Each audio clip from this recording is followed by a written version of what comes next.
చిన్నప్పుడు మా మీదన మట్టిలో కానీ, గడ్డిలో కానీ అస్సలు కాలు పెట్టేవాడు కాదు. చెప్పులు వేసుకున్నా కూడా కింద అసలు పెట్టేవాడు కాదు. కానీ ఇప్పుడు పరిస్థితి ఎలా ఉందో ఈరోజు నేను మీకు చూపించాలనుకుంటున్నాను. Hello mom! Welcome to special mom stories. మేదన్స్ ఎప్పటినుంచో పార్క్‌కు వెళ్దాం అని చెప్పి చాలా సార్లు అడిగాడనమాట. కానీ వర్షాలు వరుసగా పడుతుండడం వల్ల నేనైతే తీసుకెళ్ళలేకపోయాను. ఈ మధ్యలో ఒకరోజు హాలిడే అయితే వచ్చింది. ఇంకేముంది ఈరోజన్నా తీసుకెళ్తావా లేదా అని కూర్చున్నాడు. సరే పద మీ ముచ్చట ఎందుకు కాదనాలని చెప్పి ఇలా అయితే తీసుకొచ్చాననమాట. అది ఎక్కడో కాదు, మనలో చాలా మందికి తెలిసిన కృష్ణకాంత్ పార్క్ అనమాట. ఈ పార్క్‌ని చాలా మంది సినిమాల్లో కూడా చూసుంటారు. నిజానికి ఇది నాకు చాలా దగ్గరగా ఏమి ఉండదు. అయినా సరే కొన్ని ప్రదేశాలు మనకి ఎంత దూరంగా ఉన్నా అక్కడికి వెళ్ళగానే పాత జ్ఞాపకాలన్నీ ఒక్కసారిగా గుర్తొస్తాయి కదా! నాకు కూడా ఈ పార్క్ అలాంటిదే అనమాట. మేదాన్ చిన్నప్పుడు ఇక్కడికి చాలా సార్లు వచ్చేవాళ్ళము.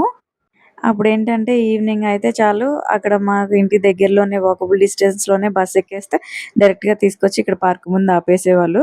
సో, పార్క్‌లోకి వెళ్ళిపోయి టైం అంతా స్పెండ్ చేసిన తర్వాత ఇంక ఇంటికి వెళ్ళే ముందు వాళ్ళ డ్యాడీ ఆఫీస్ నుంచి వచ్చి పిక్ చేసుకొని వెళ్ళేవాళ్ళనమాట. మళ్ళీ చాలా రోజుల తర్వాత, రోజులు అనే కంటే కూడా సంవత్సరాలే, చాలా సంవత్సరాల తర్వాత మళ్ళీ ఇక్కడికైతే వచ్చాము. వాడికి ఈ పార్క్ ఎంత గుర్తుంది అన్నది నాకైతే తెలియట్లేదు. కొంతవరకైతే గుర్తుందని అర్థమవుతుంది. మిగతావన్నీ అంతగా ఏం గుర్తులేదు. కానీ నాకు మాత్రం ఇక్కడికొస్తే చాలు చాలా పాత జ్ఞాపకాలైతే గుర్తొస్తాయి.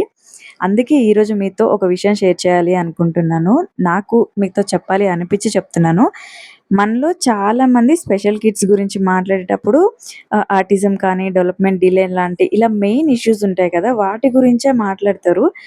కానీ కొన్ని విషయాలు వాటి వెనకాల ఉంటాయన్నమాట. అవి బయటికి అంత త్వరగా కనిపించవు. ఎందుకంటే ఇవి పెద్దగా ఉంటాయి కాబట్టి వాటినే చూస్తారు. అవి చిన్న చిన్న ప్రాబ్లమ్‌లా అనిపిస్తాయి కానీ అంతగా ఫోకస్ చేయరన్నమాట.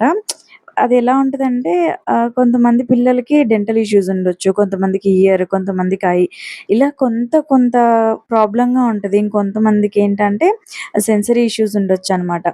అయితే ఇంకొంతమందికి ఎలా ఉండొచ్చు, ఇది రిపిటేటివ్ బిహేవియర్ లేదా ఓసీడీ లాంటి ప్రాబ్లమ్స్ గూడా ఉంటాయి. అంటే మెయిన్ డెవలప్‌మెంట్ ఇష్యూ ఒకటి కనిపిస్తూ ఉంటది ఏదన్నా ఒకటి. దాని తర్వాత సైడ్ ఎఫెక్ట్స్ లాగా చిన్న చిన్న ప్రాబ్లమ్స్ కూడా మనకి అంతగా కనిపించవు. అయితే మా మేధాంష్‌కి సెన్సరీ ఇష్యూల్లో నాకు చాలా రోజులుగా నేను అబ్జర్వ్ చేస్తున్న విషయం అయితే ఉందన్నమాట. అదేంటి అనంటే, మేధాంష్ చిన్నప్పటి నుంచి కూడా వాడు ఏదైనా చాలా చూడ్డానికి ఏదన్నా గలీజ్‌గా అనిపించినా, లేకపోతే ఏదన్నా స్మెల్ స్ట్రాంగ్‌గా అనిపించినా, వెంటనే వామిటింగ్ చేసే అంత సెన్సిటివ్‌గా ఉంటాడనమాట. అదొక్కటే కాదు, ఇంకొకటి కింద అంటే మనం నడుస్తాం గదా! ఫ్లోర్ కానీ స్మూత్‌గా లేకపోయినా వాడికి చాలా అన్‌కంఫర్టబుల్‌గా ఉంటది. అంటే నేల ఎలా ఉంది? మట్టి ఎలా ఉంది? గడ్డి ఎలా ఉంది? తడిగా ఉందా లేదా? ఇవన్నీ వాడికి చాలా మ్యాటర్ అవుతాయి ప్రతిసారి బయటకి వెళ్ళినప్పుడు. ఇది బయటికి చూస్తే చాలా చిన్న విషయంలా అనిపిస్తది. కానీ మట్టిలో కాలు పెట్టడానికి ఎందుకింత ప్రాబ్లమ్ అని మనకనిపించొచ్చు. కానీ అది వాళ్ళకి చిన్న విషయం అయితే అసలు కాదనమాట. నాకు ఈ విషయం ఎందుకు గుర్తొచ్చిందంటే, ఈ పార్క్‌కి నేను వాడిని చిన్నప్పుడు తీసుకొచ్చిన రోజులు గుర్తొచ్చాయని చెప్పాను కదా! చిన్నప్పుడు మేధాంష్ మట్టిలో అస్సలు కాలు పెట్టేవాడు కాదు. గడ్డిలో అయితే ఇంకా అసల సమస్య లేదనమాట. చెప్పులేసినా గూడా అంతే. చెప్పులు గాదసలు, షూ ఏసినా గూడా అస్సలు దిగేవాడే గాదు. ఎంత ట్రై చేసినా 2 కాళ్ళు పైకెత్తేసేవాడు. దిగు దిగు అని ఎంత చెప్పినా అస్సలు దిగేవాడు కాదు. ఈవెన్ కూర్చునేవాడు కూడా కాదు. చేతులు టచ్ అయ్యి ఈ ముడ్డి గూడా ఆనిచేవాడు కాదనమాట. నా ఒళ్ళోనే లేకపోతే నా డ్రెస్ ఏస్తేనో, నా దుపట్టా ఏస్తేనో కూర్చునేవాడు అంతే. అయితే నాకు ఫస్ట్‌లో అది అర్థం కాలేదనమాట. అంటే ఇంత చిన్న విషయానికి ఎందుకిలా చేస్తున్నాడు అనుకునేదాన్ని.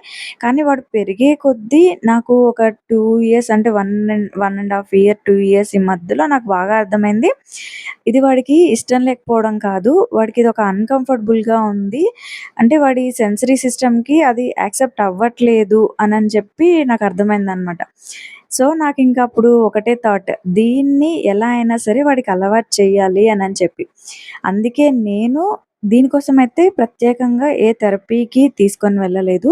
అంటే జనరల్ థెరపీ నడుస్తుంది. వాడికి ఏదైతే ఉందో అదైతే నడుస్తుంది. కానీ ఈ సెన్సరీ ఇష్యూస్ కోసం పర్టిక్యులర్‌గా అయితే నేను ఎలాంటి స్పెషల్ థెరపీ అయితే తీసుకోలేదు. వాడికి ఎలా కంఫర్టబుల్‌గా ఉంటుందో నేను గమనిస్తూ వాడి పేస్‌కి తగ్గట్టుగా నెమ్మదిగా అలవాటు చేయడానికి చాలా ట్రై చేశాము. అందుకే సాయంత్రం అయితే చాలు పార్క్‌కి తీసుకొని వెళ్ళిపోయేదాన్ననమాట. అక్కడంతా గ్రాస్ ఉంటుంది కదా! అసలు ఫస్ట్‌లో అయితే అసలు కాలు పెట్టేవాడు కాదు. ఆహ్, నేను గూడా చాలా ఫోర్స్ చేయలేదనమాట. ఓకే. ఇది వాడికి అలాగా బర్త్ నుంచి అలాగా అనిపిస్తుంది అంటే, వాడికి పెద్దయ్యే కొద్ది నుంచి తెలుస్తూ ఉంది గదా! 1 డేలో వచ్చేదు అనని చెప్పి, నేను గూడా పెద్దగా ఏం ట్రై చేయలేదు. చిన్నగా అలాగా ముందు ఒక కాలు, ఆ తర్వాత కొంచెం సేపు నిలబడ్డము. అది గూడా మొహమంతా ఇలా పెట్టేసుకొని, ఆ తర్వాత కొంచెం ఆడడము అలా చిన్నగా అయితే చేశాడనమాట. ఇంతకు ముందయితే నేల మీద దింపుతున్న 2 కాళ్ళు పెట్టేవాడు గదా! అలాంటిది ఇప్పుడు కొంచెంగా కాలు పెట్టడం నేర్చుకున్నాడు. ఇది కూడా పెద్ద చేంజే గదా! ఇప్పటికి పూర్తిగా పోలేదు. కొంచెం ఉందనమాట ఆ సెన్సిటివిటీ అయితే. మట్లో ఆడతాడు, గడ్డిలో తిరుగుతాడు కానీ అంత ఇష్టంగా మాత్రం చేయడు. ఇంకా గ్రాస్ తడిగా ఉందా, డిఫరెంట్‌గా ఉందా ఇంగంతే వచ్చేస్తాడు ఎనక్కనమాట.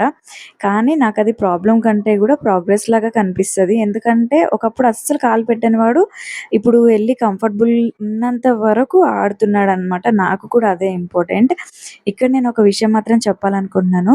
ప్రతి స్పెషల్ చైల్డ్ ఒకేలా ఉండరు. ఒక పిల్లాడికి పని చేసిన ఒక మెథడ్ ఇంకొక పిల్లాడికి పని చేయకపోవచ్చు. కాబట్టి మా పిల్లవాడికి ఇది ఉంది కాబట్టి మీ పిల్లవాడిని కూడా ఇలాగే చేయండి అని నేను చెప్పడం లేదు. నేను కేవలం మా ఎక్స్‌పీరియన్స్‌ని షేర్ చేస్తున్నాను. మన పిల్లలు ఏ విషయంలో అన్‌కంఫర్టబుల్‌గా ఉంటారు. వాళ్ళకి ఏది సెన్సరీ ట్రిగ్గర్ అవుతుంది. ఏది వాళ్ళకి భయంగా ఉంటుంది. ఏది వాళ్ళకి ఇబ్బందిగా ఉంది. అవి మనం ముందుగా అబ్జర్వ్ చేయాలి. కొన్నిసార్లు వాళ్ళు చెప్పలేరు. కానీ వాళ్ళ అంటే వాళ్ళ బిహేవియర్ ద్వారా మనకి చాలా విషయాలైతే అర్థమవుతాయి. వాడు కాలు కింద పెట్టకపోతే అది మొండితనం చేస్తున్నాడు అని అనుకునే బదులు అసలెందుకు పెట్టట్లేదు అని ఆలోచిస్తే మనకి ఇంకో రీజన్ గూడా కనిపించొచ్చు. అది సెన్సరీ ఇష్యూ అవ్వచ్చు, డిస్కంఫర్ట్ అవ్వచ్చు, లేదా ఇంకేదైనా రీజన్ అయ్యుండొచ్చు. అందుకే స్పెషల్ కిడ్స్ పేరెంటింగ్‌లో నాకు అనిపిచ్చేదేంటంటే, మనం వాళ్ళని చేంజ్ చేయడం కంటే ముందు వాళ్ళని అండర్‌స్టాండ్ చేయడానికి మనం ట్రై చేయాలి. వాళ్ళకి ఎంతవరకు సాధ్యమవుతుందో అంతవరకే ఒక చిన్న స్టెప్ వరకు తీసుకెళ్ళాలి. ఈరోజు చేయలేకపోయాడా పర్లేదు మళ్ళీ రేపు ట్రై చేస్తాడు. ఒకసారి చేయలేకపోయాడని మనం ఫెయిల్యూర్ అనుకోకూడదు. ఎందుకంటే వాళ్ళకి చిన్న చేంజ్ కూడా చాలా పెద్ద అచీవ్‌మెంట్ అయ్యుండొచ్చు.